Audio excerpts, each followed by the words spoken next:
All right, we got the update for patch 16.5. For the changes, we have audio, rebalance the wind and rain volume, which they said they were going to do. Hopefully it's not a major adjustment, but we'll see once we're in raid. Reduce the volume of first and third person looting sounds. So no longer should you, when you're looting a bag, you should be able to hear if somebody's creeping up on you.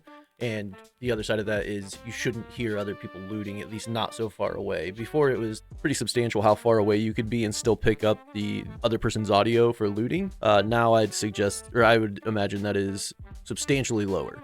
Increase the volume radius of player movement. So now when somebody is moving around, shifting, doing this, that, or the other, or even just walking in general, it's going to be a little bit louder. Reduce the reverb effect on locations. That's always a plus. Equalize the volume of sounds with and without active headsets, and equalize the volume for all active headsets. So we should have a little bit cleaner, a little more tuned headset volume as well as without headset volume. Into the graphics changes, improve the system of flashlight glare. Now, multiple flashlights on a weapon will not produce blinding glare at close ranges for the observer. So I'm sure everyone that follows Tarkov anything has seen Sheaf's video or shorts or videos of him putting a bunch of flashlights on with the volumetric lighting turned off so he could see fine, and then blinding everyone else. Well, even with it on or off, that glare has still been there. And I guess that now that's not the case. It should be dimmed down enough to where your visibility as the player with the flashlight is there, but you're not quote unquote blinding people as you pointed in their direction. But yeah, we'll see for sure in raid.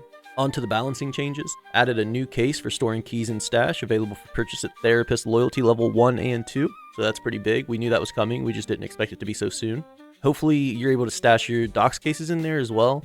I know a lot of us like to put keys in a docs or sick case for each map, and then as you need the keys, you just grab that docs case and you go instead of having to filter out each time. It might be good also just to have something to put in a bunch of keys, just random loose keys, but at the same time it would be nice if we could keep them organized and ready to use. Added new crafting recipes at the intelligence center zone in the hideout.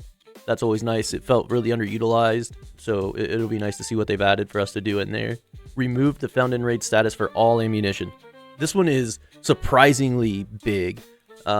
Before, you would go to top off your mat or your stacks of ammo in your container or in your rig or your backpack or even in your stash, and it would only 37 out of 60 or 22 out of 60 or whatever, and it was because half of that stack was, or the stack you had was not found in raid, and all you had left was found in raid, so it wouldn't blend those two stacks. Now that's not the case. You can just stack up your ammo and do everything you need to do, and there's no more of that having to go and find the rounds you need, or like load a mag, unload the mag, load the mag, unload the mag. You don't have to do that anymore. You can get your one stack, split it, top it off, split it, top it off, and have all the rounds you need right there ready to roll. Okay, and then we go into AI changes. Regular scavs will now say a voice line before attacking an enemy at close range if they are within the player's limited line of sight. So you shouldn't be snuck up on quite so frequently with scavs. They'll say something before they go at you. All right, now we move into the fixes. There's a lot here. I'm just going to go through these. Fix the issue with pain sounds not playing when interacting with environment objects that deal damage, barbed wire, fire, toxins, etc. Fix the issue with vegetation sounds not being played for other players. So now when you go through a bush, everyone around you will hear it like they should. Fix several sound occlusion issues on locations. Fix the game client freezing after ending a raid with the MIP streaming setting enabled. Fix the animation freezing after reloading the IWI Uzi and PPSH-41 in certain cases. Fix the skill leveling exhaustion not resetting in PvE mode and offline raids. Fix the incorrect behavior of item stacks when dragging them to a container that has an incomplete stack of the same item. So that should be nice. It should, instead of topping off the stack that's in your ammo box, right, and then still having that stack that you're trying to put away, it should just take the whole stack and put it away. Fix the error 257 when trying to unpack a loot container in certain cases. Fix the display of saved equipment presets in PvE mode. Fix the incorrect water filter consumption at the water collection zone. Fixed an issue where a hideout zone construction would not complete after a raid if the player had waited for the construction to complete while in the hideout. Fix the incorrect weight of 9x21 ammo. Fix the missing damage from explosions when using the AGS grenade launcher in PvE mode. Thank you. Fix the display of prestige icons when viewing a player's profile on the post-raid screen, character screen, and lobby screen. Fix the cause of long loading and reset of raid progress in PvE mode in certain cases. Fix the container block activation when trying to use the corresponding item block hotkeys when naming containers. That's a weird one. Fixed an issue where ballistic plates needed for stashing tasks would get used straight from the equipped armor vest or plate carrier. So I guess if you did have some stuff stashed away ready to be used for when you go to do the task, like it will no longer take that, I guess. I'm not sure on that one. That one's interesting. I need to know what that actually is on about. I haven't ran into it. I'm not sure. If it's an issue you've ran into, feel free to explain it down in the comments. Let me know what that meant, what was happening there. And but yeah, we're glad to see it fixed.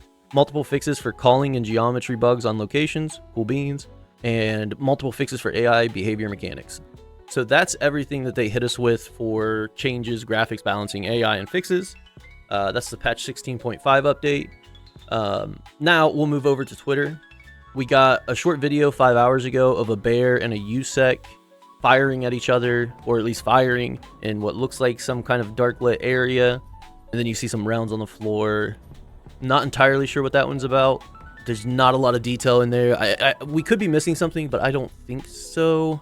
It could just also be a little teaser trailer for something. But yeah, and then we got what I found really interesting was another post from Nikita 5 hours ago where we see a door with like a maze image on it. We see some interchange and streets pictures, something to do with like the malls maybe. Lots of stuff going on there, but we're all fairly certain that this is event related. There is talk of, apparently from Nikita's video, the bunker door has the KN and then Omega symbol and a maze image. Those originate from Knossos Labyrinth from Pompeii. And in Ground Zero, there is a Labyrinth building, maybe the new expansion through the door to Labyrinth building in Ground Zero. So again, we're not really sure, but there is some things that kind of tie it together. It's hard to tell. There's a lot of different things going on. They're usually very cryptic about this kind of stuff. But yeah, it's the Labyrinth building. There's a lot of different things going on. We're not 100% sure what it is. I guess just kind of wait and see what happens with that. And I would expect the event to be coming through any minute now. So that's pretty cool, pretty exciting. And then we also got the other post from Nikita. It was just like a news bulletin. And it says, Newsletter Tark, Economy and Business Government Analysis, Renovation of the Sanatorium. Knossos announced the acquisition of a share of the Côte d'Azur Sanatorium. There's some other words there, but essentially it just says that a company came in, bought parts of the sanatorium, and it might be getting a rework, or maybe it's just an event. Maybe they unlocked some underground area under the resort. It's hard to tell. We'll have to go and raid and figure that out, but I would assume that Resort is getting some sort of rework or renovation or something to Resort specifically. I don't think that it's going to be anything like, oh, all of Shoreline was reworked, because they just gave us a little update to Shoreline, but I could see him putting some stuff on Resort and kind of changing it up, maybe adding an underground walkthrough area there or something. It's hard to tell.